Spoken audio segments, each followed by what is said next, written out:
Hare Krishna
Hare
ज्ञानतिमिरान्धस्य ज्ञानाञ्जनशलाकया चक्षुरुन्मिलितं येन तस्मै श्रीगुरुवे नमः।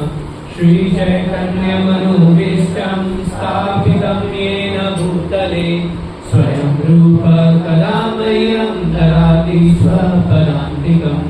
वन्देऽहं श्रीगुरु श्रीयुतापदकमलं श्रीगुरुं वैष्णवांश्च श्रीरूपं साग्रजातं सगललिता श्रीविशाखान्वितांश्च। हे कृष्ण करुणा सिन्धु दीनबन्धु जगत्पते गोपीश गोपिकान्त राधाकान्त नमोऽस्तुते।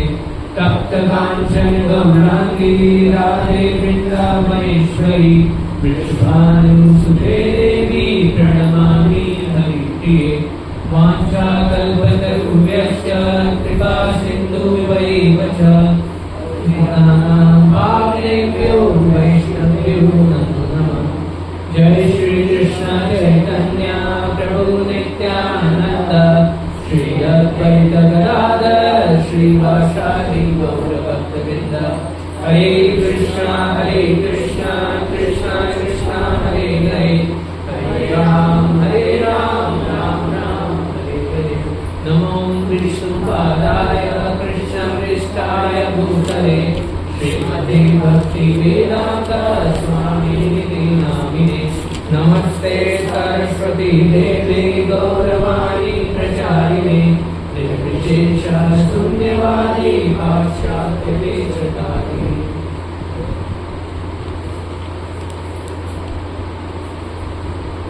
हरे कृष्ण। आप सबका स्वागत है आज के संडे क्लास में। तो आज बहुत ही इम्पोर्टेंट टॉपिक आप लोग का है, भगवद गीता शुरू हो रहा है। तो सब लोग भगवद गीता के बारे में जानते हैं, तो इसके बारे में चर्चा करेंगे।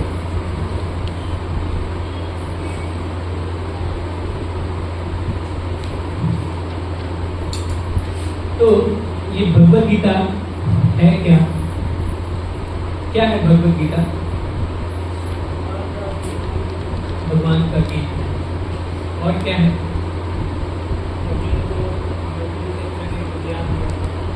दिव्य ज्ञान लिया गया था उसका वर्णन है। आवाज आ रहा है क्या? आ रहा है। और क्या है भगवद गीता? इसका और क्या नाम है? क्या है ये? श्रुति है, स्मृति है, लाइफ मैनुअल। लाइफ मैनुअल दोनों में से अलग है। क्या है? क्या है माता जी? श्रुति है, स्मृति है, या दोनों है, या कुछ नहीं? ABCD option. भगवद गीता का और क्या नाम है? क्या माता जी? शब्द रूपी गंगा। बोली बहुत अच्छा बोल क्योंकि आप ना अच्छे तरह लेखक बनिए। अच्छा है, अच्छे शब्दों का प्रयोग किया। तो भगवद गीता सबसे पहले श्रुति और स्मृति क्या होता है ये हम जानने का प्रयास करेंगे। तो श्रुति क्या होता है? जो सुना हुआ होता है, जो ज्ञान हमें सुन करके मिलता है। जैसे पहले क्या होता था, हमारे आचार्य लोग बोलते थे और उसे नोट डाउन करने की जरूरत नहीं थी। जैसे आज भी बहुत सारे श्रुतिधर बैठे हुए हैं, नोट डाउन करने की जरूरत नहीं रहती, वो याद रहता है, हमारी ये स्ट्रॉन्ग बुद्धि है। तो श्रुतिधर वो होते हैं जो बोलते हैं और उसे एज इट इज क्या करते हैं, दूसरों को ट्रांसफर करते हैं, अपने शिष्य को, फिर वो अपने शिष्य को, फिर अपने शिष्य को, ऐसे करते करते वो परंपरा आगे की ओर बढ़ते चला जाता है। तो कलयुग के पहले लोगों की बुद्धि क्या थी? बहुत ही स्ट्रांग थी ना, जो सुनते थे उन्हें पूरी जीवन याद रहता था।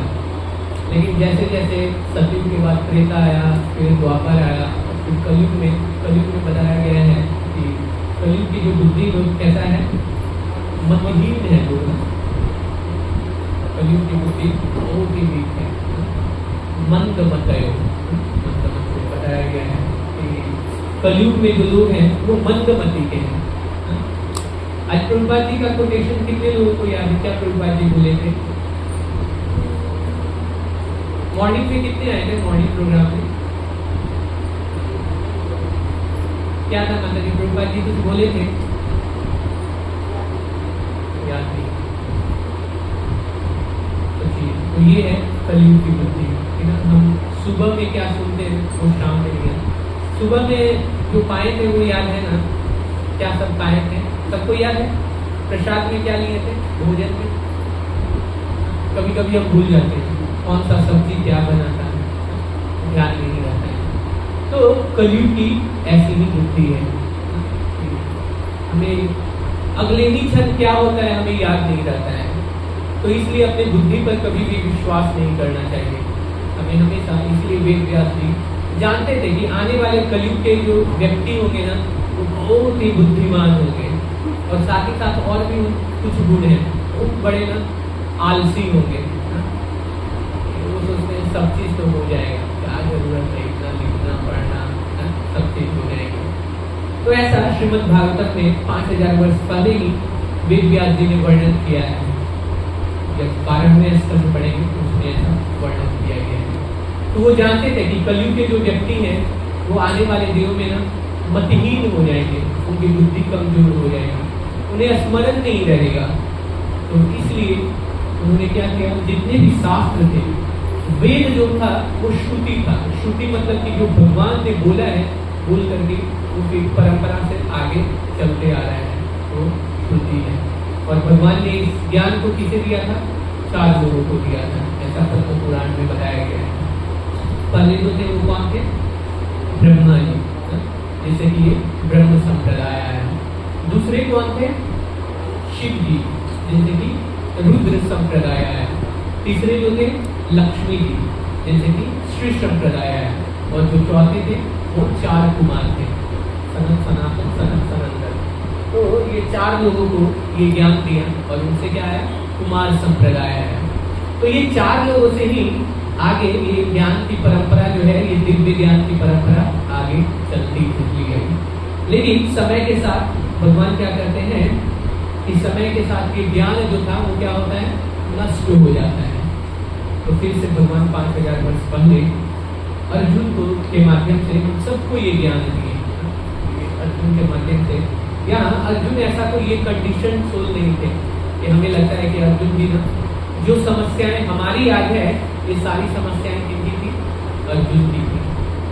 और अर्जुन उन प्रश्नों को हमारे बिहाफ पे भगवान से पूछते हैं कि हमें क्या क्या करना चाहिए जिससे कि हम भगवान जीवन का लक्ष्य क्या है इन सब चीजों को हम समझ सकें।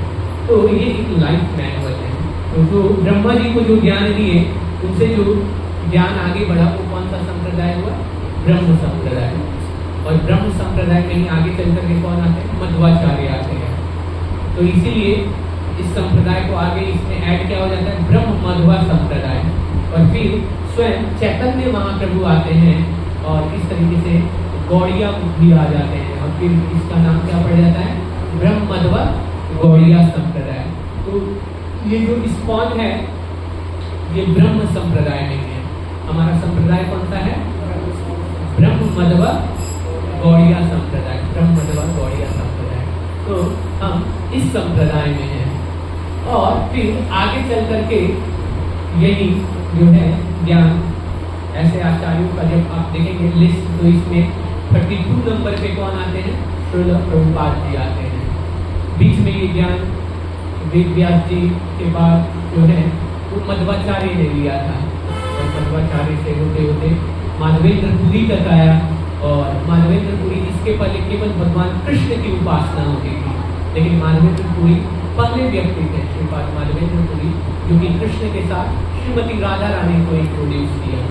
तो ये माधवेंद्र पुरी कौन थे, भगवान के लीला में क्या है माधवेंद्र पुरी,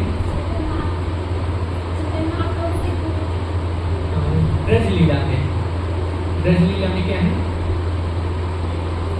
तो माधवेंद्र पुरी क्या है, कल्प वृक्ष है। भगवान की लीला में ये कल्प वृक्ष है।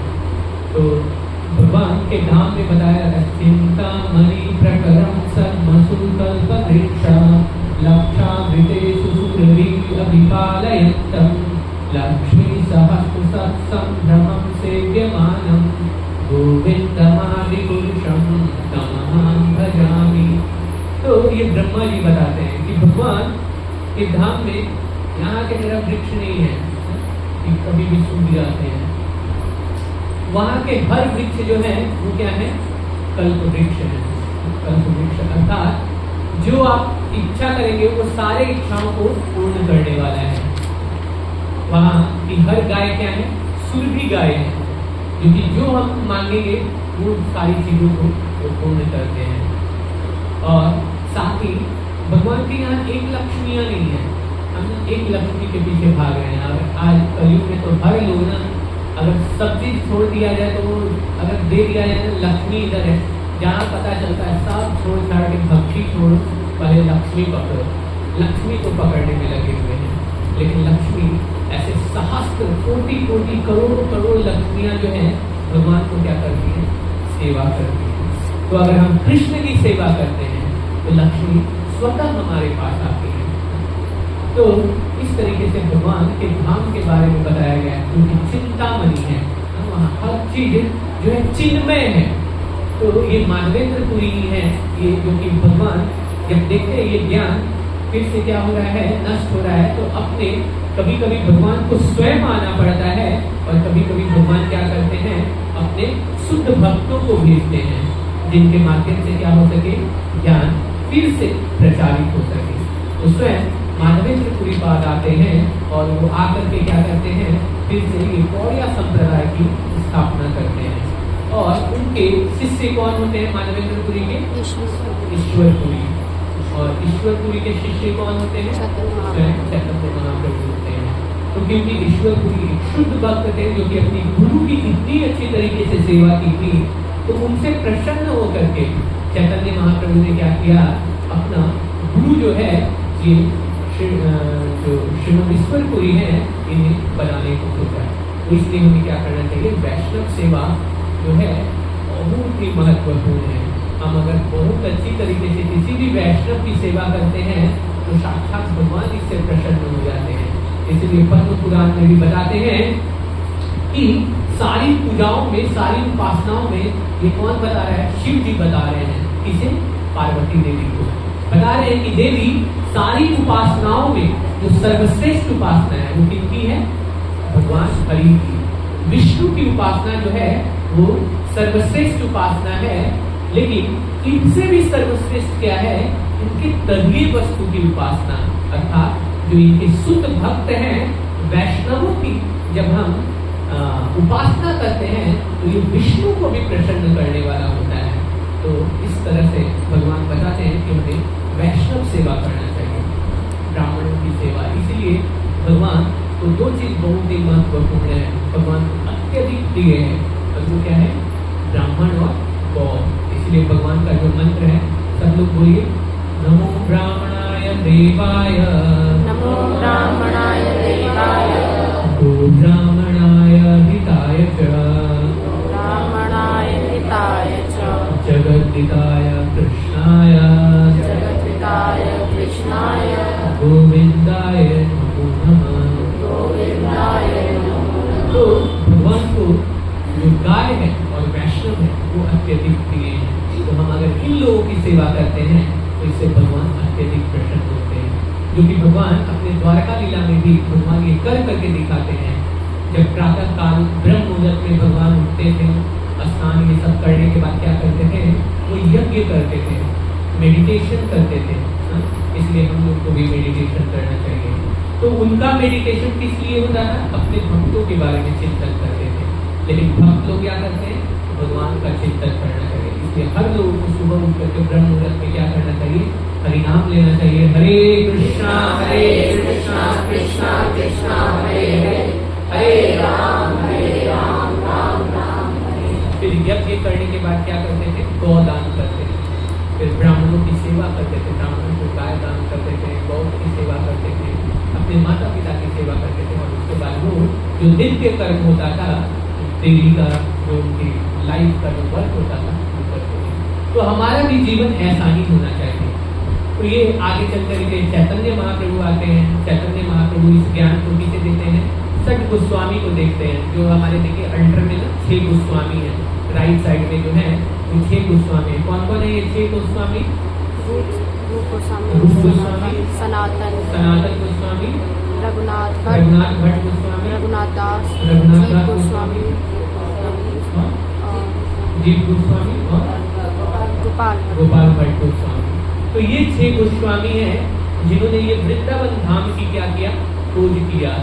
और यही 6 गोस्वामी हैं जो महाप्रभु से रूप गोस्वामी और सनातन गोस्वामी को शिक्षा मिला, और आगे चलकर के रघुनाथ भट्ट गोस्वामी को आगे ये ज्ञान को क्या करते हैं? आगे बढ़ाते हैं।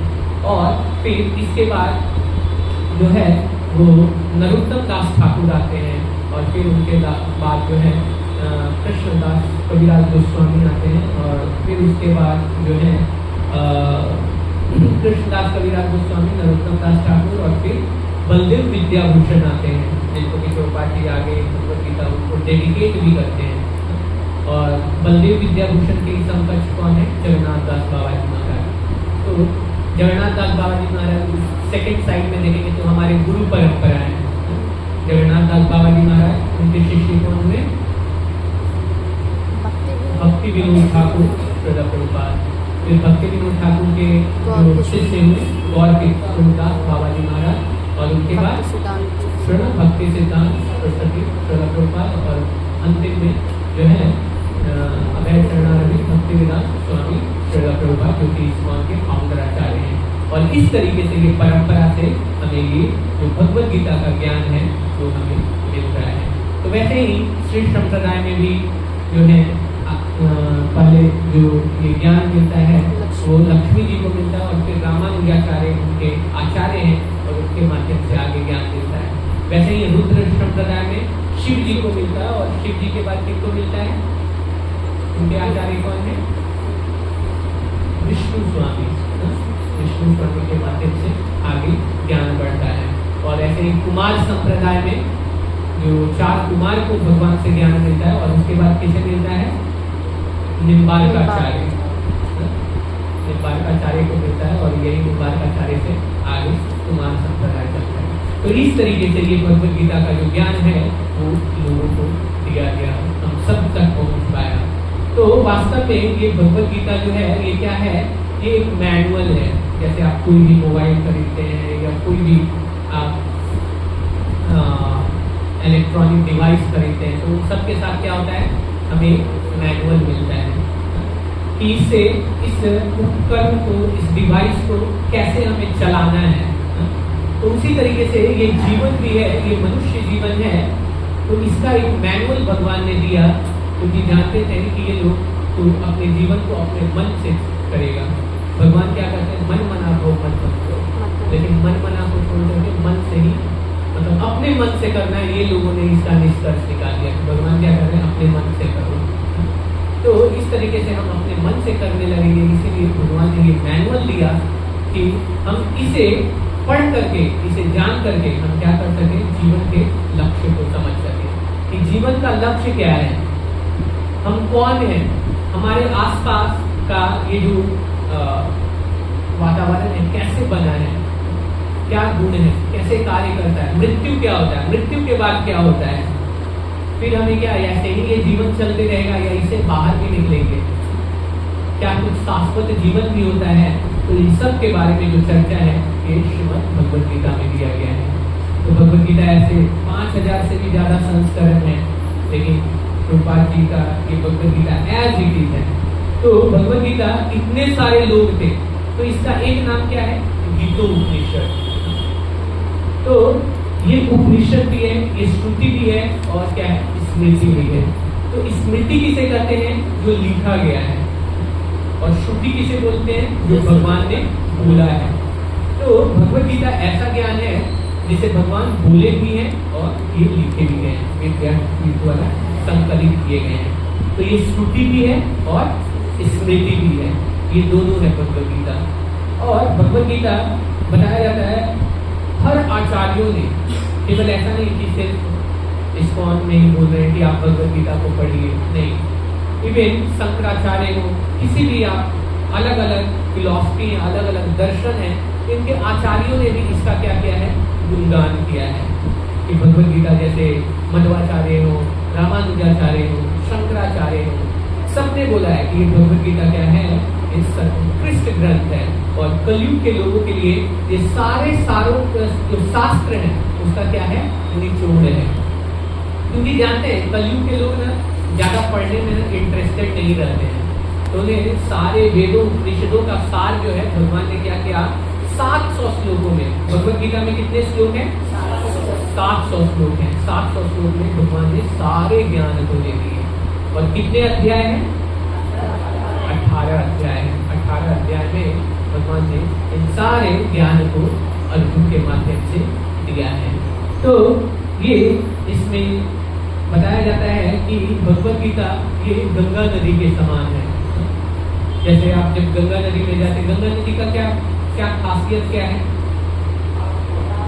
पाप धुल जाता है। क्यों पाप धुल जाता है, शुद्ध है इसलिए पाप धुल जाएगा। भगवान के चरण कमल से क्योंकि उनकी उत्पत्ति हो रही है गंगा जी की, इसलिए हमारे पापों को धुल जाती है। तो आप सब वामन लीला देखे होंगे कि किस तरीके से भगवान, ये गंगा जी जो है वास्तव में ये सारण सागर की है, वहाँ दिख रहा है कारण सागर में, क्योंकि जहाँ महाविष्णु रहते हैं वो कारण सागर की ये नदी है, कारण सागर में भगवान महाविष्णु रहते हैं। तो ये ब्रह्मांड एक गेंद के समान है। और जब वामन भगवान जब 3 पग भूमि मांगे थे, किनसे, बलि महाराज से, तो 2 पग में तो सारे लोगों को उन्होंने नाप दिया था, और जब 3रा पग में जब स्वर्ग लोग को नापने के लिए वो पैर उठाते हैं तो क्या करते हैं, मतलब दूसरे पग में वो जाते हैं और जा करके जो ब्रह्मांड का जो कवरिंग है, लेयर है, जो सतह है, उसे जाकर के टच होता है भगवान का अंगूठा जो है, और जैसे ही टच होता है वहाँ से छिद्र हो जाता है, और फिर वहाँ से कारण सागर जो है वो, कारण सागर से ये नदी जो है वो नीचे की ओर प्रवाहित होती है, और भगवान के चरणों का क्या करती है, वो प्रक्षालन करती है। और इस तरीके से वो चरणामृत जो है, वास्तव में गंगा जी क्या है, चरणामृत है। तो हमें ना वो साक्षात ऐसे ही पीना चाहिए, और इस तरीके से उस चरणामृत को क्या करते हैं, ब्रह्मा जी अपने कमंडल में उसे धारण कर देते हैं। और बाद में वही आगे चल करके जब राजा भगीरथ परीक्षा, जब बहुत ज्यादा तप करते हैं अपने पूर्वजों के उद्धार के लिए तब गंगा जी को शिव जी के माध्यम से इस धरा काम बताते हैं। तो केवल बताया जाता है गंगा जी के दर्शन करने मात्र से हमारे पाप नष्ट हो जाते हैं। क्यों? क्योंकि ये जो है भगवान के चरणों से निकली है। लेकिन हर लोग, कितने लोग गंगा जी जाते हैं? नहीं जा रही हैं। तो इधर तो गंगा जी दिखती भी नहीं है। यहाँ से गढ़ गंगा है, मेरठ के पास जाएंगी, जहाँ की पांडवों ने क्या किया था, अपने जो पूर्वजों का उन्होंने जो उनके संस्कार जो थे वहाँ उन्होंने किया था। तो गढ़ गंगा है जो कि नजदीक में, या फिर हरिद्वार है, ये सब गंगा जी है। तो वहाँ गंगा जी का दर्शन करने मात्र से हमारे जो पाप है वो क्या होते हैं, नष्ट हो जाते हैं। लेकिन हर पल हम गंगा जी के पास नहीं जा सकते हैं। तो ये बताया जाता है कि जो श्री चरणों से निकला है उसे केवल देखने मात्र से और छूने मात्र से हमारे सारे पाप नष्ट हो जाते हैं। तो ये जो है भगवान के श्रीमुख से निकला हुआ गंगा है। तो अगर हम वो गंगा जी को प्रतिदिन हम स्नान उसमें नहीं कर सकते हैं, तो वो लोगों को सर्दी जुकाम जाता है, थोड़ा सा स्नान करते हैं, छीन छीन करना शुरू कर देते हैं। तो ये गंगा जी को हम हर पल इसमें स्नान कर सकते हैं। जब भी हमारा मन दूषित होता है ना, बताया जाता है कि मन में जब बुरे विचार आते हैं ना, तो ये क्यों आता है? तमोगुण के कारण। और रजोगुण जब होता है तो मन में बुरे विचार आते हैं। तो ये बुरे विचार जब भी मन में आए तो आप देखिएगा, आपको क्या करना चाहिए, तुरंत हमें सतोगुण में आना चाहिए। और उसके लिए क्या करना चाहिए? तुरंत स्नान कर लेना चाहिए। जब हम स्नान करते हैं तो ये बुरे विचार जो है मन से वो चले जाते हैं। कितने लोगों को स्नान करने के बाद दारू पीने का मन करता है? किसी को करता है? तुरंत स्नान करके आ रहे हैं और फिर बोलते हैं कि नहीं, थोड़ा चलते हैं, ठेका पे एक बॉटल ले लेते हैं। किसी की इच्छा करता है, क्या करता है स्नान करने के बाद? पूजा करने का, भगवान का भजन करने का इच्छा करता है। तो ये क्यों करता है? सतोगुण के कारण। जब भी हम स्नान करते हैं तो स्नान करने से क्या होता है? सतोगुण में आते हैं। कभी भी आपको नहीं लगेगा कि स्नान करने के बाद चलो आज थोड़ा एक आध हलाल करते हैं, ये सब इच्छा नहीं करता है।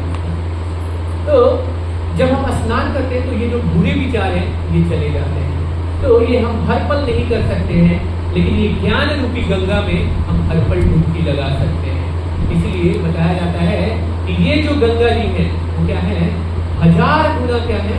सर्वश्रेष्ठ है गंगा जी, जो कि भगवान के श्री चरणों से निकल रही है। तो हमें क्या करना चाहिए? ऐसे गंगा जी में हर दिन हमें क्या करना चाहिए? डुबकी लगाना चाहिए, जिससे हमें क्या हो, ये 1000 गुना जो हम हर पल, हमारा मन ना पापों से भरा हुआ है।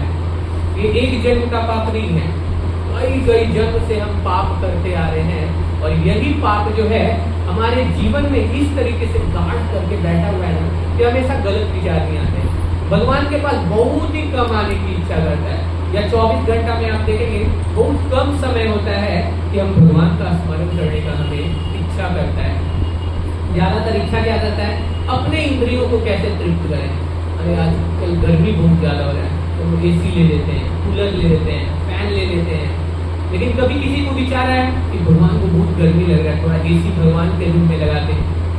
अपने रूम में AC लग जाए ना, बस बढ़िया है। अपने रूम में कूलर लग जाए, फैन लग जाए, सब चीज लग जाए।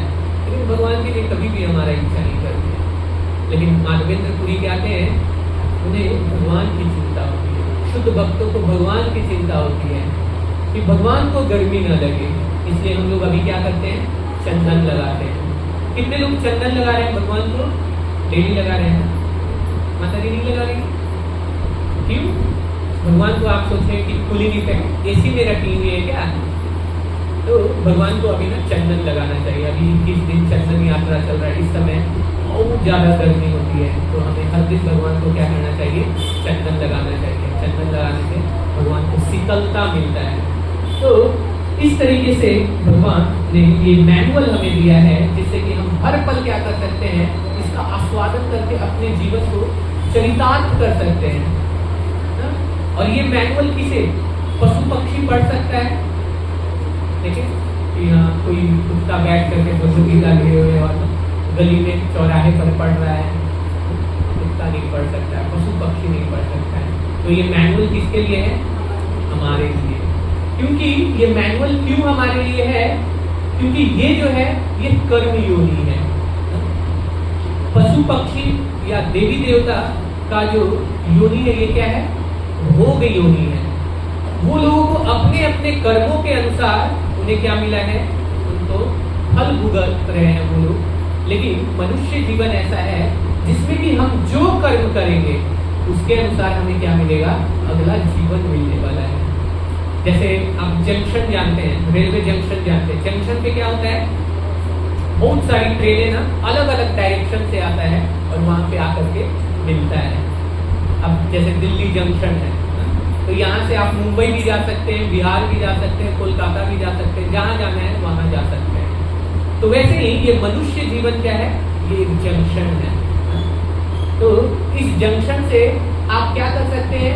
ऊपर की ओर भी जा सकते हैं, आप यहाँ भी रुक सकते हैं और क्या हो सकता है? आप नीचे को भी जा सकते हैं। तो ये डिपेंड करता है कि हम कैसे कर्म करते हैं, उसके अनुसार हमें अगला जीवन मिलता है और उस डायरेक्शन में हमारा जीवन जाता है। तो बताते हैं जो सत्वगुण में रहता है वो कहाँ जाता है? ऊपर की लोक में जाता है। जो रजोगुण में रहता है वो इस मृत्यु लोक में रहता है और जो तमोगुण में रहता है वो अधोलोक में जाता है। तो हमें हमेशा प्रयास करना चाहिए सत्वगुण में रहने के लिए। तो इस तरीके से भगवान जीवन के लक्ष्य को इस भगवत गीता में बताते हैं और इसके पहले भगवान ये पूरी भगवत गीता में क्या करते हैं? 5 तत्वों के बारे में वर्णन करते हैं। 5 इसके जो तत्व हैं भगवत गीता, जो ये 5 चीजों के इर्द गिर्द ही पूरा भगवत गीता क्या कर रहा है? घूम रहा है। तो पहला चीज क्या है? पहला क्या है? जीव क्या है? तो जो मैंने बताया, तो इसमें 5 तत्व में एक तत्व जो है वो जीव तत्व है। जीव क्या है? दूसरा भगवान कौन है या ईश्वर तत्व कौन है? ईश्वर के बारे में। तीसरा प्रकृति के बारे में। चौथा कर्म और 5वां काल। तो ये 5 जो है तत्व हैं जिसके बारे में भगवान क्या कर रहे हैं? ये पूरी भगवत गीता में वर्णन कर रहे हैं। तो हम आज यही 5 चीजों के बारे में थोड़ा सा फास्ट हम लोग समझने का प्रयास करेंगे। तो पहला जो है वो क्या है? ईश्वर तत्व। तो ईश्वर क्या होते हैं? तो बताते हैं ईश्वर का अर्थ क्या होता है? नियंता। हम सब ना छोटे छोटे ईश्वर हैं, छोटे छोटे नियंता है ना? सब लोग। एक छोटा बच्चा है ना, वो भी नियंता है। वो क्या है? उसके पास जो खिलौना रहता है उसको जब आप देंगे, मांगेंगे, दो मुझे, नहीं ये मेरा है, वो भी नियंता है। वैसे ही कुछ माता पिता हैं, वो अपने बच्चों पर क्या करते हैं? कंट्रोल करते हैं, नियंत्रण करते हैं। वैसे ही ऑफिस में जो बॉस होता है वो अपने जो एम्प्लॉय होता है उस पर नियंत्रण होता है। वैसे ही मकान मालिक मकान पे नियंत्रण करती है। तो ऐसे अलग अलग जो है, और जिसे कुछ नहीं मिलता है तो वो क्या करता है? कुत्तों को नियंत्रण करता है कि कुछ किसी न किसी पे तो अधिकार जताए। तो ये प्रकृति का मतलब कि ये जीव का नेचर ही है, स्वभाव ही है। वो क्या करता है? नियंत्रण करना चाहता है। इसीलिए हर लोग क्या है? ईश्वर है। लेकिन ये ईश्वर क्या है? छोटे छोटे ईश्वर है और चिल्लड़ है। लेकिन परम ईश्वर एक है जो सब इन छोटे छोटे ईश्वर के परम ईश्वर हैं। और ये कौन बताते हैं? ब्रह्मा जी बताते हैं। ब्रह्मा जी इस ब्रह्मांड के पहले व्यक्ति हैं। और ब्रह्मा जी क्या बताते हैं? ईश्वर परम कृष्ण सच्चिदानंद विग्रह अनादिरादिर गोविंद सर्व कारण कारण। तो सब ईश्वर हैं, छोटे छोटे, वरुण देव हो या फिर इंद्र हो, चंद्र हो, सूर्य हो, सब एक एक प्लैनेट को कंट्रोल कर रहे हैं। मोदी एक देश को कंट्रोल कर रहे हैं। अलग अलग राज्य के जो मुख्यमंत्री हैं, अलग अलग कलेक्टर हैं, अलग अलग ईश्वर हैं, कुछ न कुछ को नियंत्रण कर रहे हैं। लेकिन ब्रह्मा जी क्या कहते हैं कि इन सब में जो परम ईश्वर है वो कौन है? कौन है? कृष्ण है। ईश्वर परम कृष्ण। तो कृष्ण जो है ये परम ईश्वर है ना। भगवान कौन है? तो केवल और केवल कृष्ण है। और सबको मत बता दीजिएगा भगवान की, हमारे यहाँ ना 33 करोड़ भगवान है, नहीं, हमारे यहाँ भगवान एक ही है। और वो भगवान कौन है?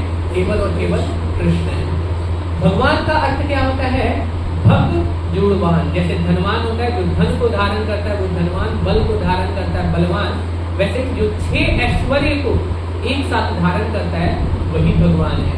तो अगर किसी को समझाना पड़े, अगर आप नहीं समझेंगे ना तो कोई भी दूसरे धर्म वाले आकर के आपको मूर्ख बना करके ना आपको अपने में मिला लेंगे।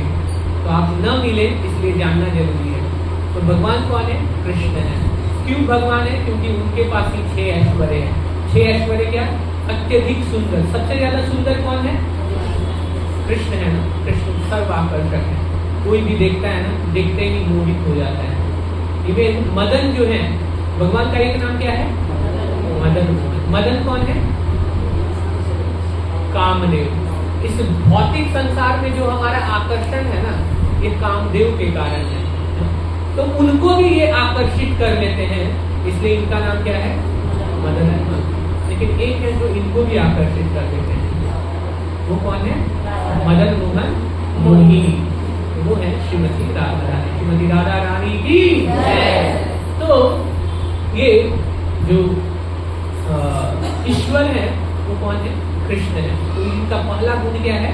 ये बहुत ही सुंदर है। दूसरा, सबसे ज्यादा बलवान कौन है? कृष्ण है। कितने सारे राक्षसों का वध कर दिया। हिरण्यकश्यपु जैसे राक्षस जो कि आज तक कभी हुआ ही नहीं है ना? सबसे बड़ा आतंकवादी, न कभी हुआ है और न कभी होगा ना? किसी भी युग में नहीं हो सकता है। उसको कौन मारते हैं? भगवान आते हैं।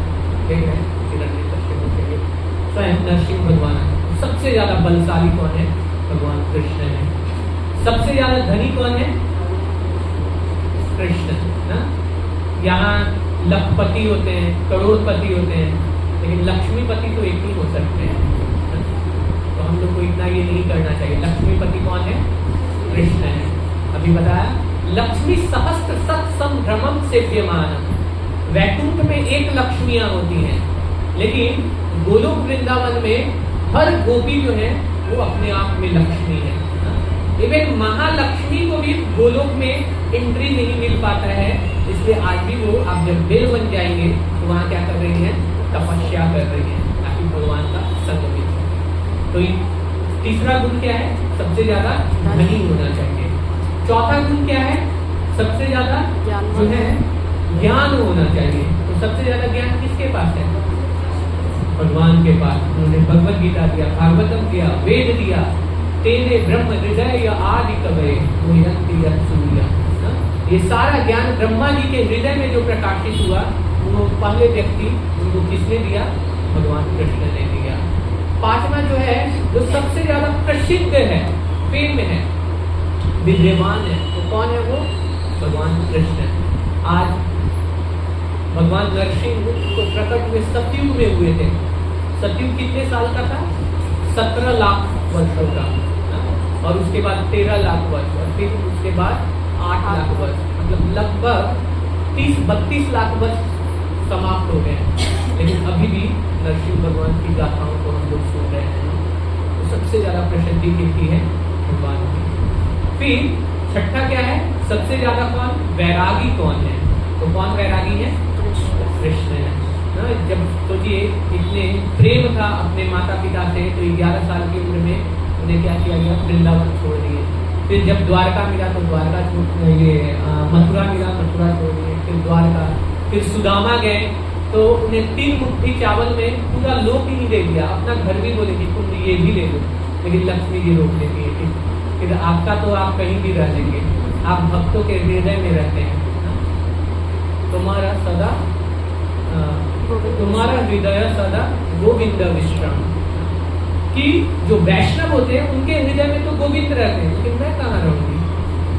तो इसलिए अपने लोक को उन्होंने जन्म दे दिया। तो इस तरीके से 6 गुण किनमें है? केवल कृष्ण में है। इसलिए कृष्ण ही केवल भगवान है। इसलिए बोलते हैं ईश्वर एक कृष्ण आर सब भृत्य, कि केवल कृष्ण भगवान है और सब जो देवी देवता है ये क्या है? उनका उनके नौकर चाकर हैं, उन्हें असिस्ट करने के लिए हैं। फिर आगे क्या बताते हैं, सच्चिदानंद विग्रह, कि ये ऐसे निराकार नहीं है, लाइट नहीं है, कि कोई आकार ही नहीं है भगवान का। जैसे बहुत सारे ना जाएंगे तो बोलेगा कि अरे ये लाइट से सब चीज आ रहा है, लाइट से कुछ नहीं आता है। कभी देखे हैं कि लाइट से ये बल्ब आ रहा है या बल्ब से लाइट आता है? बल्ब से लाइट आता है। हमेशा आकार होता है, निराकार के पीछे क्या होता है, एक आकार होता है। जैसे जो खुशबू होता है वो क्या होता है, आकार होता है या निराकार होता है? निराकार होता है, उसका कोई आकार नहीं होता है। लेकिन वो खुशबू जिससे आता है उसका क्या होता है, आकार होता है। गुलाब से खुशबू आता है ना, तो गुलाब का आकार होता है। तो हमेशा आकार से निराकार आता है। तो भगवान क्या है, सत्य चित्त आनंद से बने हुए हैं। सच्चिदानंद विग्रह उनका स्वरूप है, वो आकार है, वो सत्य चित्त और आनंद से बने हुए हैं। और उसी से हम लोग भी बने हैं, हमारा आत्मा बना हुआ है। इसीलिए सत्य मतलब हमेशा शाश्वत, लेकिन हम लोग, हमारा ये शरीर क्या है, अशाश्वत है। कभी भी हम ऐसा नहीं है कि हमेशा हम जीवित रहेंगे। ये शरीर हर पल मर रहा है। लेकिन भक्तों का मरना और अभक्तों के मरने में अंतर है। भक्त जब मरता है तो उसके लिए ये जो है एक मिलन होता है, ये एक अवसर होता है, एक भक्त को कृष्ण से मिलने का अवसर प्रदान करता है। लेकिन एक अभक्त मरता है तो उसका ये क्या होता है, यमदूत से मिलने का अवसर प्रदान करता है। तो डिपेंड करता है हम भक्त बनते हैं या अभक्त बनते हैं। तो भगवान सत्य है, शाश्वत है, लेकिन हमारा शरीर, हम सब अशाश्वत है, शरीर अशाश्वत है। भगवान चित्त हमेशा ज्ञानवान है, लेकिन हमारा शरीर क्या है, अविद्या से भरा हुआ है। हम लोग पढ़ते हैं ना प्रचार में, शरीर अविद्या जाल, अविद्याओं से, अज्ञानताओं से भरा हुआ शरीर है। और तीसरा क्या है, आनंद। भगवान हमेशा आनंद से भरे हुए हैं, लेकिन हम लोग क्या, निरानंद है। ये जो संसार है, भगवान क्या बोलते हैं, दुखालयम ही अशाश्वत, कि ये क्या है, दुखालय है ना? लेकिन हम लोग क्या सोचते हैं, नहीं, जैसे पुस्तकालय में क्या मिलता है, पुस्तक मिलता है, भोजनालय में भोजन मिलता है, तो दुखालय में क्या मिलेगा। लेकिन सुख क्यों ढूंढ रहे हैं, क्यों इतना दिमाग लगा रहे हैं कि हम ना इतना बैंक बैलेंस जमा कर लें, इतना एक आध प्रॉपर्टीज और 4-5 बना लें, कुछ गाड़ी ले लें, घोड़ा ले लें, फिर ना हम सुखालय बना लें। नहीं बना सकते हैं। यहाँ का सुखालय कैसा है, भगवान फिर आगे क्या बोलते हैं, दुखालयम अशाश्वत। यहाँ अगर आपने सुखालय बनाने का भी प्रयास किया तो वो क्या है, अशाश्वत है, टेम्पररी है, क्षणिक है, वो थोड़ी देर के लिए सुख देगा, फिर वही चीज आपको क्या करना पड़ेगा, वो दुख देना शुरू कर देगा। तो ये दुखालय है, यहाँ ना केवल और केवल दुख आएगा। इसलिए हमें सुख कैसे मिल सकता है, जब हम भगवान के शरण में रहेंगे। तो भगवान क्या है, सच्चित आनंद विग्रह है और अनादिरादि गोविंद सर्व कारण कारण। भगवान का न जन्म है, न अंत है, न शुरुआत है, न अंत है। और जितने भी संसार में कुछ भी घटना घटित होता है, इन सबके कारण कौन है, कृष्ण ही है। तो ये ईश्वर है। तो बोलने के लिए बहुत सारे ईश्वर तत्व के लिए अपने आप में एक वास्ट टॉपिक है। तो इसके बारे में आगे बढ़ते हैं, क्योंकि टाइम काफी कम है। दूसरा जो तत्व है वो कौन सा है, जीव तत्व। तो ये जीव तत्व, इसमें 5 तत्व में जो 4 तत्व है, ये क्या है, शाश्वत तत्व है। ये कभी बदलता नहीं है। जीव कभी भी नहीं बदलता है, हमारा शरीर बदलता है, लेकिन जो हमारे अंदर जो आत्मा है, ये क्या है, ये कभी बदलता नहीं है। तो ये जीव क्या है, तो भगवान बताते हैं, माम वंशे जीव लोके जीव भूत सनातन, कि ये जीव क्या है, तो ये ईश्वर के क्या है, अंश है। और ये भगवान के तरह ये जीव भी क्या है, सनातन है। ये ऐसा नहीं है कि ये ना शरीर मर गया तो ये जीवात्मा भी क्या हो गया, परिभूत हो गया। नहीं, ये मरता नहीं है, ये हमेशा शाश्वत रहता है। भगवान के तरह ही ये भी शाश्वत है। तो जैसे आप देखते हैं कि कोई भी एक चिंगारी होता है, चिंगारी का अस्तित्व कब तक होता है, जब तक वो अग्नि के लपटों के साथ रहता है। अब जैसे ही अग्नि का लपट देखे ना, वो भयावह, जैसे होलिका दहन करते हैं तो अग्नि का लपट देखते हैं, वो ऊंची ऊंची रहती है, लेकिन उससे चिंगारी निकलता है, छोटे छोटे चिंगारी निकलता है। ये चिंगारी जब तक अग्नि के लपट से जुड़ा हुआ रहता है, तब तक क्या रहता है, उसका अस्तित्व रहता है। लेकिन जैसे ही वो लपट अलग होता है, क्या होता है, उसका अस्तित्व नष्ट हो जाता है। तो वैसे ही या इस शरीर में, जैसे इस शरीर में कोई भी हमारा अंग जो है, ये शरीर से अगर ये उंगली है, ये उंगली अभी इतना सुंदर स्वस्थ क्यों है? क्योंकि ये पूरे अंश से जो पूर्णांश है, इससे क्या है, जुड़ा हुआ है। जैसे ही जुड़ा हुआ रहता है, ये स्वस्थ रहता है, सुंदर दिखता है। लेकिन मान लीजिए इस शरीर से इस उंगली को काट देता हूँ, फिर क्या होगा, सड़ जाएगा, कोई छूना नहीं चाहेगा। पेड़ का पत्ता, पत्ता कब तक स्वस्थ रहता है? जब तक वो पेड़ से जुड़ा हुआ रहता है। वैसे ही जो अंश है वो तब तक स्वस्थ रहेगा, तब तक आनंदित रहेगा, जब तक वो क्या होगा, अपने पूर्णांश से जुड़ा हुआ रहेगा। और ये पूर्णांश कौन है? भगवान है। तो हम जब तक भगवान से जुड़े हुए रहेंगे, हमेशा आनंदित रहेंगे।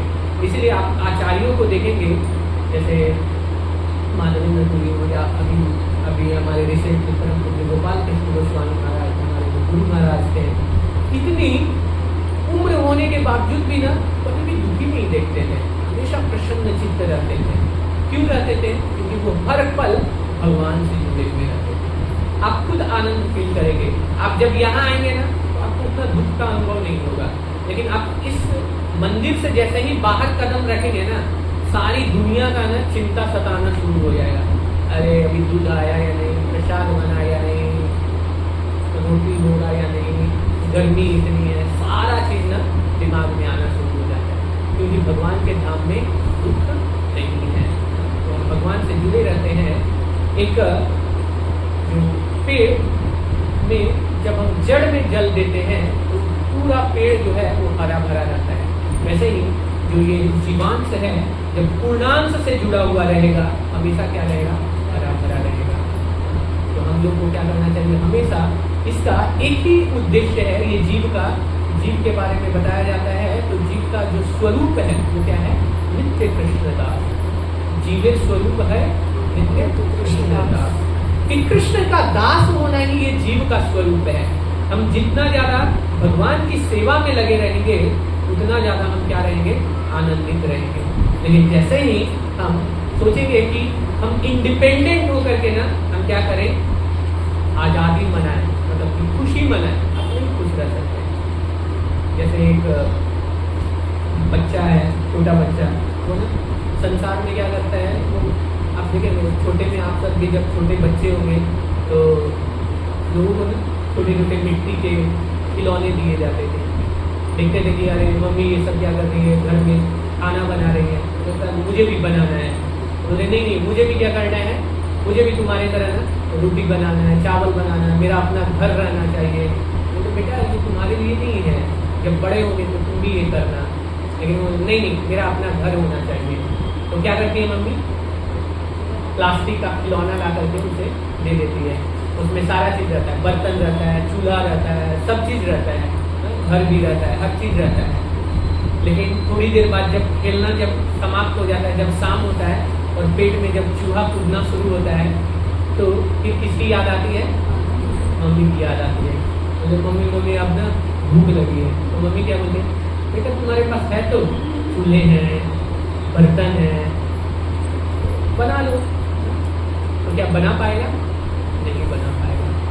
तो वैसे ही ये जीव भी है, ये जीव भी ना ईश्वर से अलग एक अलग अपना लोक बनाना चाहा, और वहां ना खिलौने बोला कि भगवान मुझे ना आपके तरह ही ना एक ऐश्वर्य चाहिए। जैसे आप गरुड़ जी पे चढ़ते हैं तो मेरे लिए एक गाड़ी तो रहना चाहिए ना, चाहे स्कूटी ही दे दो, कुछ भी दे दो, लेकिन दे दो। वैसे ही आप जैसे अपने घर में रहते हैं, आप क्षीर सागर में रहते हैं, मेरे लिए एक ना ट्रिप्लेक्स, डुप्लेक्स और क्या क्या आता है, वीला, एक ना मेरे लिए दे दो, ये दे दो, और अलग अलग चीज देता है। लेकिन जब असली भूख लगता है ना, भूख किस चीज की, ये जब त्रिताप परेशान करता है और संसार में कुछ दिखता नहीं है, तो फिर किसकी याद आती है, भगवान। कोरोना में ना बहुत लोगों की याद आ गई कि अब कोई सहारा नहीं है, सारा इस संसार का खिलौना दिखना शुरू हो गया। अरे मैंने इतना बैंक बैलेंस जमा किया था, ये तो कागज ही रह गया। तो ये तब दिखता है जब हम क्या करते हैं, जब हमारे जो परिस्थिति है वो बदलता है, तब हमें ये सारा खिलौना दिखना शुरू हो जाता है कि कुछ काम नहीं आ रहा। मैंने इतना सारा चीज़ बनाया, हर चीज़ किया, इतने बच्चों को सारा सब चीज़ उनके लिए दे दिया, लेकिन आज कोई नहीं पूछ रहा है। कोरोना में देखें इवेन पति का जो पति थे या पत्नी थी या माता थे पिता थे, वो अपने शरीर भी ना नहीं ले सकते थे, ऐसी स्थिति हो जाती है। ये भगवान दिखाना चाहते थे कि तुम्हारा केवल और केवल सुहृद जो वो मैं ही हूँ। इसीलिए अगर आप शांति चाहते हैं, आप आनंदित होना चाहते हैं, तो हमेशा 5.29 भगवद गीता का श्लोक याद रखिएगा, भोक्ताराम यत् तपसाम सर्वलोक महेश्वर श्रुहिदम सर्वभूतानां ज्ञात्वा मां शांतिरिच्छति। कि केवल और केवल सारे कर्मों के जो भोक्ता हैं वो कौन है? कृष्ण है। लेकिन हम सोचते हैं ना, अरे इतने सारे गुलाब जामुन हमने बनाए ना और खाएंगे कृष्ण, तो खाना शुरू करते हैं और सुबह के अलग ही ना दुनिया में रहते हैं। फिर 4 दिन तक न ड्यूटी जाते हैं, न कहीं जाते हैं, बाथरूम में बैठे हुए रहते हैं। तो आप कृष्ण नहीं बन सकते हैं, आप भोक्ता नहीं बन सकते हैं, पेट खराब हो जाएगा ज्यादा खाएंगे तो भोक्ता केवल और केवल कौन है? कृष्ण है। हमें और सर्वलोक महेश्वर, हर चीज के जो मालिक है, हर वस्तु वो किनके लिए है? कृष्ण उसके मालिक है। सर्वलोक महेश्वर और सुहृदम सर्वभूतानां, सारे जीवात्माओं के जो सुहृद है वो केवल और केवल कृष्ण ही है। चाहे आप अगले जन्म में चींटी बने या मल का कीड़ा बने या इंद्र बने, हर समय कृष्ण आपके साथ रहेंगे, परमात्मा के साथ। लेकिन और सब जो है ना, माता पिता ये शरीर तक साथ रहेंगे, इसके बाद कोई साथ नहीं रहेगा। अगला जन्म में आपके माता पिता कोई और थे, पुत्र कोई और था, इस जन्म में कोई और है। और जैसे जैसे ये ट्रेन, ये जीवन क्या है? एक ट्रेन के जर्नी के तरह से है, सबका टिकट कटा हुआ है। जैसे जैसे स्टेशन आएगा ना, पैसेंजर उतरते चले जाएंगे। आप नहीं रोक सकते, नहीं नहीं बैठो बैठो, अभी मैं तुम्हें अपने घर ले चलूंगा।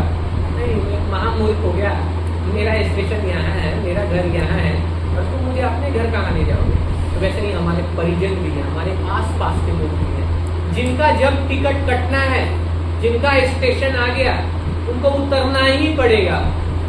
प्रसन्न चित्त होकर के उतर जाए, नहीं तो जबरदस्ती टीटी आएगा और क्या करेगा? कान पकड़ के उतार देगा और साथ में जेल में भी डाल देगा, नहीं उतरेंगे। और इसीलिए क्या करना चाहिए? कौन व्यक्ति जल्द ट्रेन से उतर जाएगा? जो पूरा अपना ना, कुछ लोगों की आदत रहती है, ट्रेन में आप जाएंगे ना, ट्रेन में जाते ही पूरा सामान फैला देता है, इधर बॉक्स निकाल देगा। स्पेशली जो गुजराती ये सबसे जो लोग होते हैं ना, और प्रसाद लेकर के चलते हैं, वो हर स्टेशन पे ही खाते रहते हैं, मतलब खाते ही जाते हैं। कभी आप लोग गुजराती जो भी आप लोग में से कोई होंगे तो कभी उनके साथ सफर कीजिएगा, वो लोग बहुत खाते हैं। हमारे फ्रेंड हैं और मैंने देखा है, वो खाते रहते हैं, इतना ढोकला, ये क्या क्या फाफड़ा भापड़ा सब लेकर के चलते हैं और हर समय खाते रहते हैं। तो वो लोग पूरा एकदम फैलाए हुए रहते हैं। तो कौन पहले उतरेगा? जिसके पास एक बैग रहेगा या पूरा जो अपना सूटकेस फैलाए हुए है? कौन आसानी से उतर सकता है? एक बैग वाला। इसीलिए ना हमारे यहाँ 4 आश्रम बनाए गए हैं, ब्रह्मचर्य आश्रम, गृहस्थ आश्रम, जिसमें फैला लीजिए पूरा संसार, लेकिन उसके बाद पैकअप करने की तैयारी है, वानप्रस्थ आश्रम में जाइए। और संन्यास में तो पूरा ही छोड़ देना है, और नहीं छोड़े ना तो फिर क्या है, आधा सामान उधर छूटेगा, तुझे अरे उतरूं ना उतरूं, पता चले कि टांग न टूट जाए, ट्रेन निकल रही है और उतरना तो है ही है, टांग टूट जाएगा, एक्सीडेंट हो जाएगा। तो हमेशा अब 50 के बाद 51 में क्या होता है? वन की ओर चलो।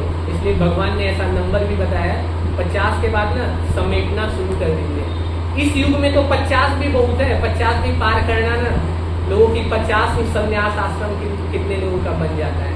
तो ना समेटते रहिए, ज्यादा फैलाइए नहीं, जितना फैलाएंगी उतना ही कष्ट होगा। इस संसार में देखेंगे, जितना हम वस्तुओं को अपने से जोड़ते जाते हैं, कष्ट उतना ही ज्यादा होता है। जैसे अगर ये मान लीजिए हमने मोबाइल भी ले लिया, लैपटॉप भी ले लिया, अब कोई एक चीज गुम होगा तो कष्ट होगा या आनंद होगा? अब किसी के पास मोबाइल ही नहीं है, लैपटॉप ही नहीं है, तो उसके लिए क्या है, कुछ फैलाया नहीं है रायता, वो ना आसानी से निकल जाएगा। तो इसलिए फैलाना कम चाहिए और समेटने की हमें तैयारी करनी चाहिए, ये कला आनी चाहिए। तो इसीलिए हमें ये आश्रम बनाया गया है। तो ये क्या है? जीव तत्व। तीसरा क्या है? प्रकृति। तो ये प्रकृति क्या है? ये जितने भी जो हमारे आसपास का जो बना हुआ है, ये सब हम सब प्रकृति हैं। तो ये प्रकृति कौन है? तो ये भगवान की शक्ति है। जैसे बताते हैं ब्रह्म संहिता में, ब्रह्मा जी प्रकृति के बारे में बताते हैं, बोलते हैं सृष्टि स्थिति प्रलय साधन शक्ति रेखा छाए भयश भुवनानि विभर्ति दुर्गा। तो ये वास्तव में ये जो प्रकृति है ये कोई और नहीं, दुर्गा देवी है। जैसे एक जेल होता है, उस जेल को, जेल में एक सुप्रिटेंडेंट होता है, जेलर होता है, जो जेल को क्या करता है? उसको नियंत्रित करता है। तो वैसे ही यहाँ के जो जेलर हैं वो कौन है? दुर्गा। दुर्गा देवी और शिव जी जो है यहाँ के जेलर हैं। इसीलिए वो बहुत लोग शिव जी और पार्वती जी की उपासना करते हैं। तो जेलर जो है वो जेल क्यों होता है? किस लिए बनाया गया है जेल? क्योंकि ना कुछ लोग ऐसे होंगे जो कि कांड करेंगे ही करेंगे। मालूम है कि वो सरकार ने कितना भी नियम क्यों ना बना दे, वो ना नियम के विरुद्ध चलेंगे ही चलेंगे। तो इसलिए पहले से ही जेल बना दिया जाता है कि इस जेल में किसी न किसी को डालना है। तो इस तरीके से ये संसार में भी अलग अलग तरह के जेल बनाए गए हैं। जैसे आप तिहाड़ जेल जाएंगे ना, वहाँ आप देखेंगे अलग अलग जो उसको क्या बोलते हैं, जेल में बैराक जो होता है ना, वो भी अलग अलग होता है। क्या क्या बोल रहे हो जी? हाँ, नंबर अलग अलग रहता है और एज पर पर्सनालिटी जो जेल में जाता है उसके अनुसार अलग अलग रहता है। जैसे जो बहुत खूंखार आतंकवादी होता है उसे ना एक सेल में डाला जाता है, एक सेल में वो अंडे के तरह रहता है और बहुत भयावह, उसमें ऐसे बैठा दिया जाता है, इतना कष्ट होता है तो उसमें डाला जाता है। लेकिन जो वीआईपी रहते हैं, कुछ लोग वीआईपी कांड करने वाले भी होते हैं, बड़े बड़े कांडी रहते हैं, तो उनको वीआईपी रूम दिया जाता है जहाँ एसी होता है, टीवी रहता है, सब चीज रहता है, सारी सुविधा रहती है। तो एज पर अलग अलग लोगों के अलग अलग क्या है, जेल बनाए गए हैं, बैरिकेड बनाए गए हैं। लेकिन सब है तो कहाँ? जेल में ही है ना। तो वैसा ही हम लोग भी हैं। तो बुद्धिमान कौन है? वही सोचता है कि अरे एसी तो है ही है, खाने को कुछ नौकर चाकर आ ही जा रहे हैं, खाने पीने को मिल ही जा रहे हैं, तो क्या वहाँ रहने का प्लान है या निकलने का प्लान है? बुद्धिमान व्यक्ति कौन है? निकलने का प्लान करता है ना। अब कुछ लोग सोचते हैं ना, नहीं यही ना व्यवस्था कर लेते हैं, थोड़ा और ना 2-4 और जेल ऐसा ही ऐड कर लेते हैं, बगल वाला जो दीवार है ना इसको भी तोड़ करके इसको भी मिला लेते हैं और इस तरीके से अपने जेल को बड़ा करना शुरू कर देते हैं। तो ये मूर्खता है। बुद्धिमान कौन है? जो इस जेल से हमेशा निकलने की तैयारी करता है। तो कुछ लोग बोलते हैं कि जैसे ये प्रकृति 3 गुणों से बना हुआ है, सतोगुण, रजोगुण और तमोगुण। तो सतोगुण क्या है कि कुछ लोग जेल में जाते हैं लेकिन सोने की चैन में बंधे हुए हैं, सोने से बंधा हुआ, अरे मेरे पास तो सोने का मतलब जंजीर से बंधा हुआ है। कुछ लोग जो है वो क्या है, वो चांदी के जंजीर से या पित्तल होते हैं उसके जंजीर से बंधे हुए हैं, कुछ लोग लोहे के जंजीर से बंधे हुए हैं। लेकिन इसमें क्या है, आनंद होने वाली बात है कि मैं तो सोना से बंधा हुआ हूँ, कितना आनंद है। महामूर्ख है। बंधे तो तीनों हो, चाहे सोने से बंधो, चांदी से बंधे हो या लोहे से बंधो, बंधे हुए तो बुद्धिमान व्यक्ति क्या है, वो तीनों जंजीर को तोड़ दे और तोड़ करके ना बाहर निकले। तो हम लोग भी ये प्रकृति जो है, ये मृत्यु लोग जो है, ये क्या है, ये एक जेल है जिसके सुप्रिटेंडेंट कौन है? दुर्गा देवी है। और दुर्गा देवी के हाथों में क्या रहता है?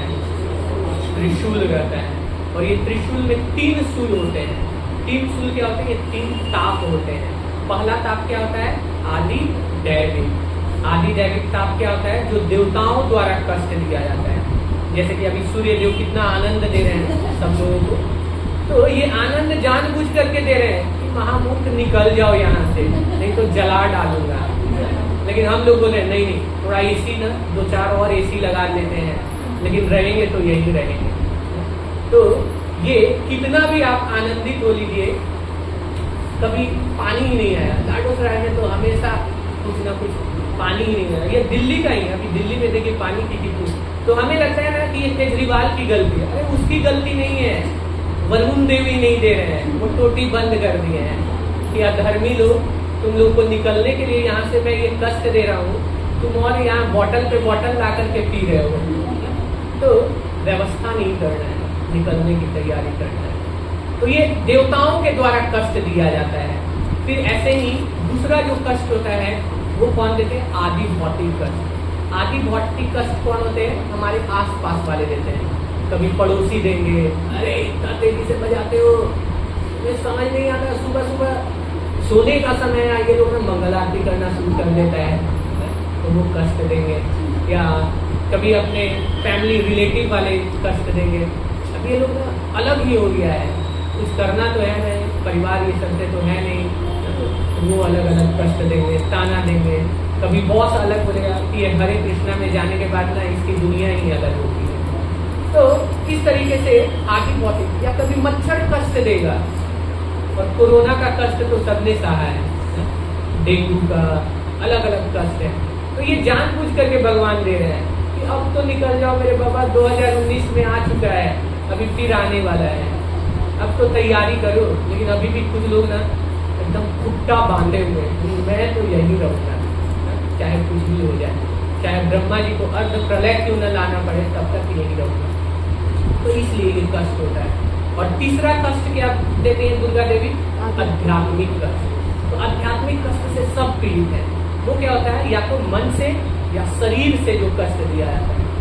हर लोग ना डिप्रेशन से, मन से हमेशा तनाव में रहते हैं, और वही तनाव के कारण कितने लोग को डायबिटीज हो गया है। तो ये छोटे बच्चे को डायबिटीज हो गया है, ये क्यों हो रहा है? तनाव के कारण, डिप्रेशन के कारण, या शरीर के कारण कष्ट, चला नहीं जा रहा है, माला करते करते नींद आ रहा है, कुछ बोल नहीं पा रहे हैं। तो ये सब क्या है? कष्ट है।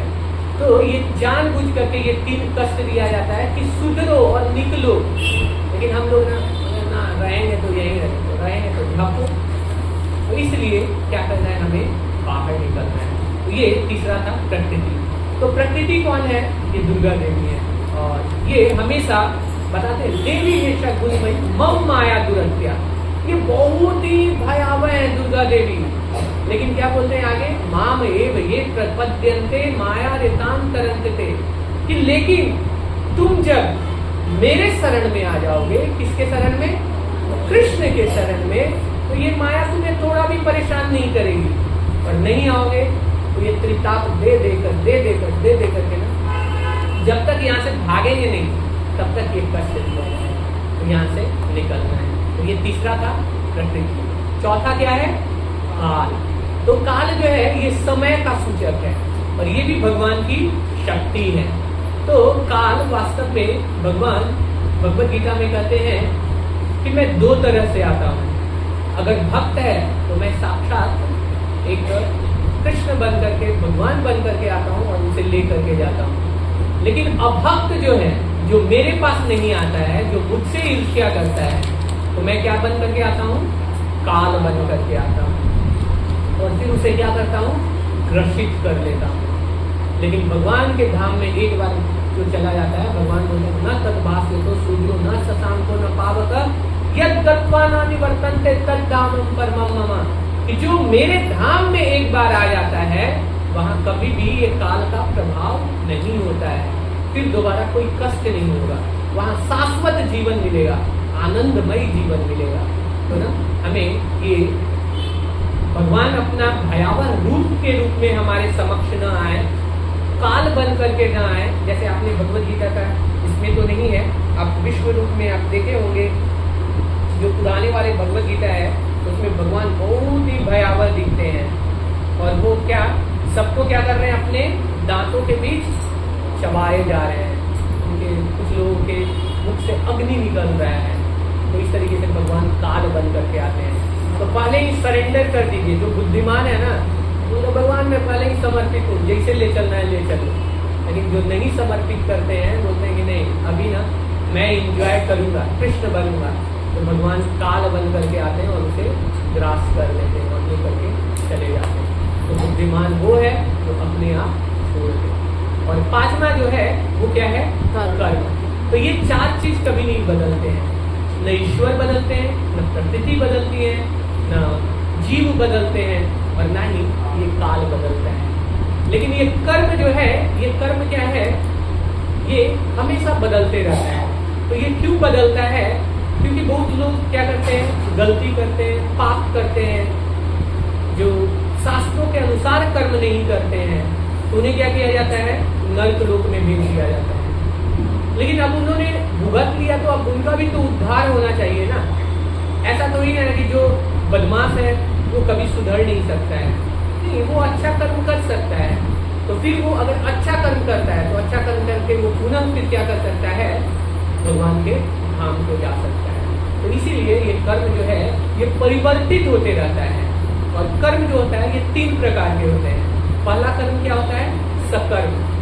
सकर्म होता है वो कर्म जो हम शास्त्रों के अनुसार करते हैं। जैसे कुछ लोग क्या करते हैं? कंबल दान करते हैं, कुछ लोग भोजन दान करते हैं, कुछ लोग जल दान करते हैं। गर्मी में आप देखेंगे बहुत लोग मटका लगा देते हैं कि पानी पियो। तो ये सब क्या है? सकर्म है, शास्त्रों के अनुसार कर्म किया गया है। और इसके अनुसार क्या होता है? उन्हें पुण्य प्राप्ति होती है। और ये पुण्य ही क्या करता है? जब मृत्यु होगा तो जैसे हम इस संसार में एक बैंक बैलेंस जमा करते हैं ना, कि बुढ़ापा आएगा या 60 साल के बाद या इमरजेंसी में कुछ रहना चाहिए जहां से हम निकाल करके उसे जब जरूरत पड़े तो हम यूज कर सके। तो अकाउंट में कुछ पैसा रहेगा तब तो आप यूज करेंगे।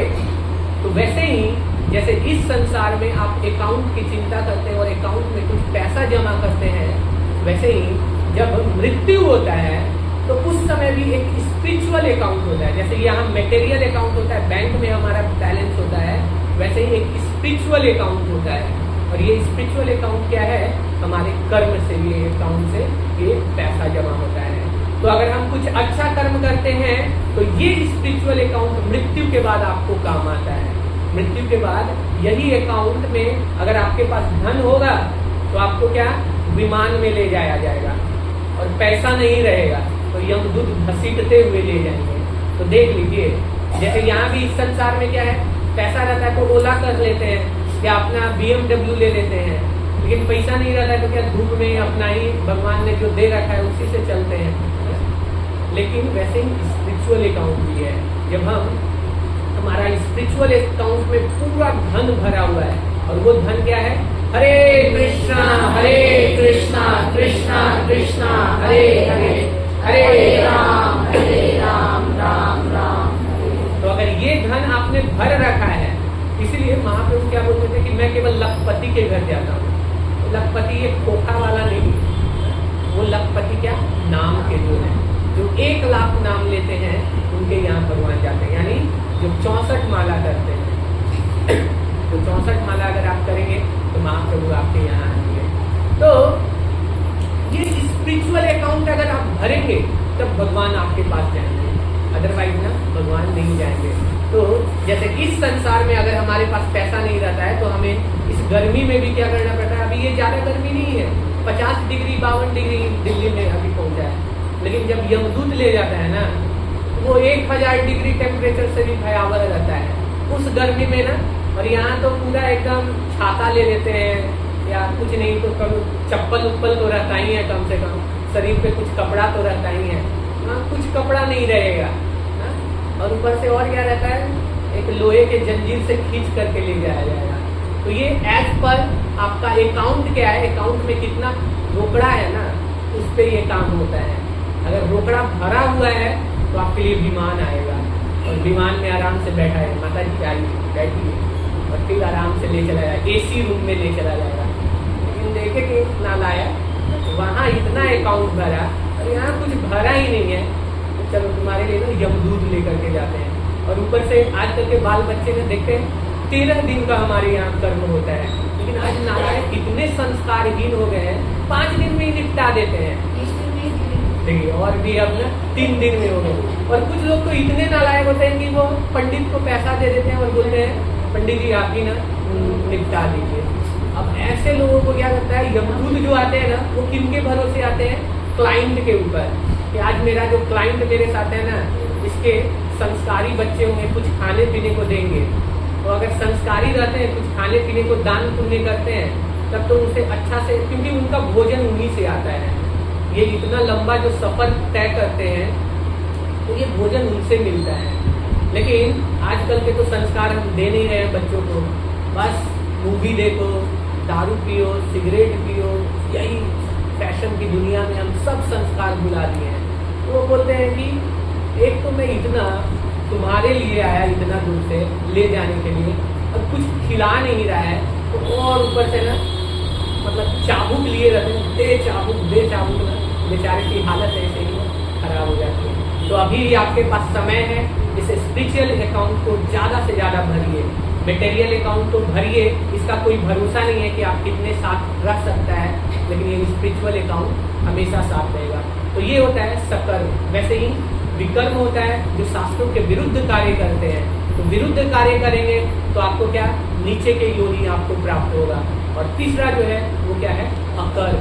अकर्म क्या होता है, जो न पुण्य है न पाप है, जो कृष्ण को केंद्र में रख करके कार्य किया जाता है, वो अकर्म है। और इससे सीधे गरुड़ देव आएंगे।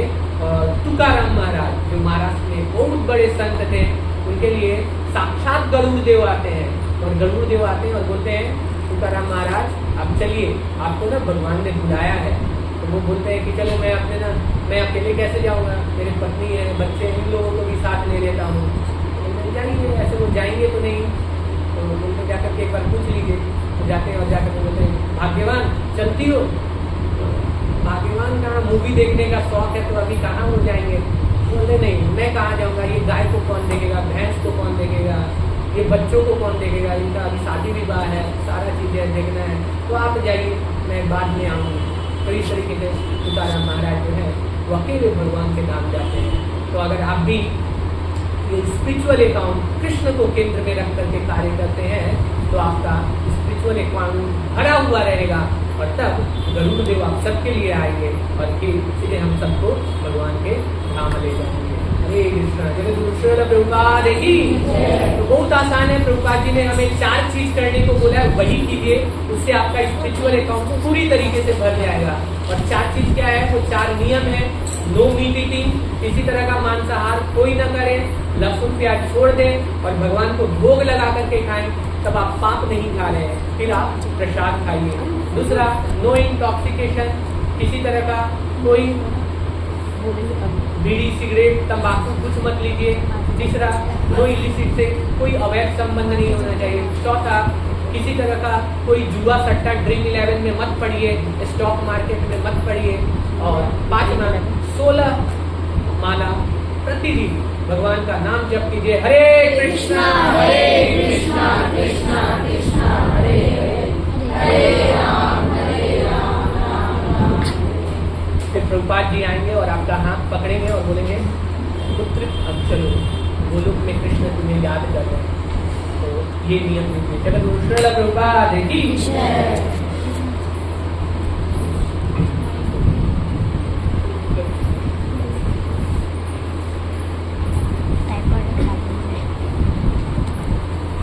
हरे कृष्णा। इमरन प्रभु जी के लिए हरे कृष्ण महामंत्र बोलते हैं। प्रभु जी आते हैं यहाँ पे, हमें शिक्षा देते हैं, कुछ समय निकालते हैं, टेम्पल में भी सेवा रहते हैं, क्योंकि जॉब भी करते हैं दिल्ली मेट्रो में, और इतना अच्छा ज्ञान देते हैं। तो प्रभु जी के लिए एक बार हम हरे कृष्ण महामंत्र करेंगे ताकि उनकी आध्यात्मिक प्रगति हो सके, उनका स्वास्थ्य के लिए अच्छा रहे।